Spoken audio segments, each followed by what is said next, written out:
टेल्को थाना क्षेत्र में एक महिला से चेन को छीनकर एक अपाचे बाइक पर 2 अपराधकर्मी भागे हैं। इसको ध्यान में रखते हुए तुरंत एसपी क्वार्टर 1 को एक्टिवेट किया गया और उन्होंने सभी थानों को अलर्ट किया और तुरंत वहां पर चेकिंग लगाई गई। इससे हम लोगों को ये पता चला बारेडी चौक और सूर्य मंदिर के आसपास एक संदिग्ध मोटरसाइकिल है। जब उसको रोकने का प्रयास किया गया तो वो लोग भागने लगे और उसके बाद जब उन लोगों को लगा कि अब पकड़े जाएंगे तो उसमें से एक आरोपी जिसका नाम गबरू है, गबरू हरपाल सिंह, उसने अपने पास एक पिस्टल रखी हुई थी और वो पिस्टल लगा के पुलिस टीम पर फायरिंग किया। उसके बाद उन दोनों लोगों को उसमें पुलिस को कोई हार्म नहीं हुआ और उसके बाद इन दोनों को ओवर पार करके कंट्रोल कर लिया गया और इन दोनों को गिरफ्तार कर लिया। गिरफ्तार करने के बाद इन लोगों से जब इंटरोगेट किया गया तो कन्फेशन में इन्होंने कई थाना क्षेत्रों में चेन स्नैचिंग की घटनाओं को स्वीकारा और उन्होंने ये भी बताया कि बाइक्स के ऊपर फर्जी नंबर प्लेट लगा के ये उन बाइक्स को यूज करते हैं। इसमें अन्य अपराध कर्मियों की संलिप्तता भी सामने आ रही है जिस पर हम लोग अभी फर्दर इन्वेस्टिगेशन जारी किए हुए हैं। उसके बाद जब एक बार सीन रिकंस्ट्रक्शन के लिए और आर्टिकल्स थे और फर्जी नंबर प्लेट की रिकवरी के लिए जब इनको सतगुड़ा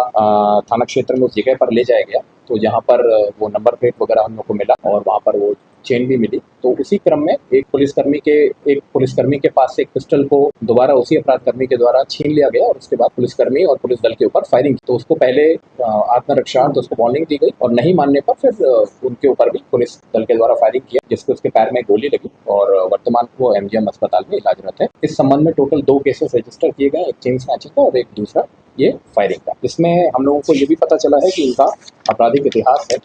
जो हरपाल सिंह और गबरू है इसके ऊपर 6 केसेस हैं और मनजीत सिंह के ऊपर 4 केसेस हैं। इसकी डिटेल्स हम लोग आप लोगों को प्रोवाइड। देसी ऑटोमेटिक पिस्टल इन लोग के पास से मिली है, 7.65 mm का एक कारतूस मिला है, एक मैगजीन मिली है। अपाचे मोटरसाइकिल जिसका यूज करके लोग भाग रहे थे वो बरामद कर ली गई है।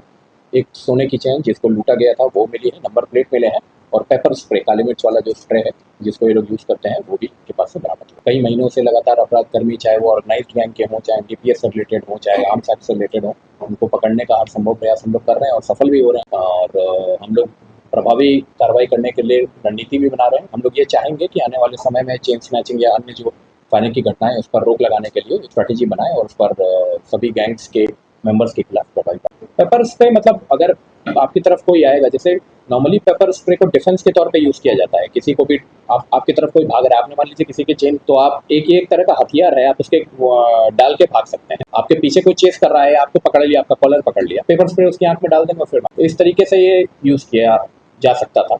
अभी इस कांड में तो इसका इस्तेमाल नहीं किया। बिल्कुल हम लोग इसका जो समीक्षा करेंगे कि हम लोग अरेस्टिंग और जो रिकवरी वगैरह कर रहे हैं उसमें किस तरीके से सुरक्षात्मक उपकरणों की हम अपने उनका डिफेंस करें और अपनी पुलिस पार्टी को भी सेव करें। तो उसके बारे में हम लोग विमर्श करके एक रणनीति भी बनाएंगे ताकि आगे से इस तरह की घटनाओं की पुनरावृत्ति